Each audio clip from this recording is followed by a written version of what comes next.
राजा विक्रमादित्य ने बेताल को पकड़ने के लिए एक बार फिर से जंगल में कदम रखा। बेताल ने विक्रम से एक नई पहेली सुनाने की इच्छा जताई।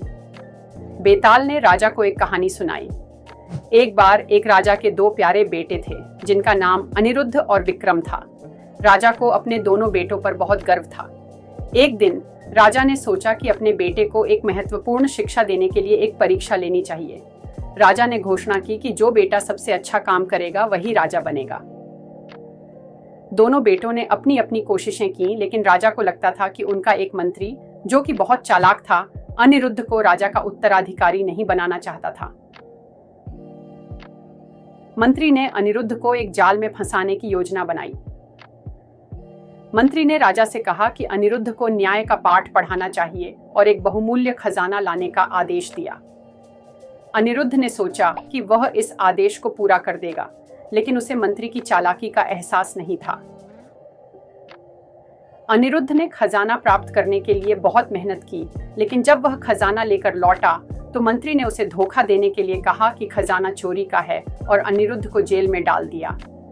विक्रम, जो कि अनिरुद्ध का भाई था, ने अपने भाई को बचाने के लिए राजा से अपील की। राजा ने फिर से न्याय का आदेश दिया और विक्रम ने मंत्री के खिलाफ प्रमाण प्रस्तुत किए। आखिरकार मंत्री की चालाकी बेनकाब हो गई और अनिरुद्ध को निर्दोष पाया गया। राजा ने अनिरुद्ध को राजा का उत्तराधिकारी घोषित किया और विक्रम ने अपने भाई के लिए अपनी खुशी व्यक्त की। अब बेताल ने विक्रम से पूछा, बताओ, राजा ने अपने दोनों बेटों के बीच न्याय कैसे किया और क्या इस न्याय में मंत्री का कोई दोष था? विक्रम ने बेताल की पहेली का सही उत्तर दिया, जो इस प्रकार था। राजा ने अपने दोनों बेटों के बीच निष्पक्ष न्याय किया और मंत्री की चालाकी को बेनकाब किया, जिससे यह साबित हुआ कि किसी भी नकारात्मक प्रभाव को सही तरीके से नकारा जा सकता है।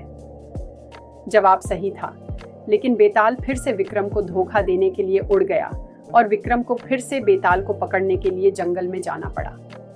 इस तरह विक्रम और बेताल की कहानी में हर बार एक नई चुनौती और रोमांच होता है।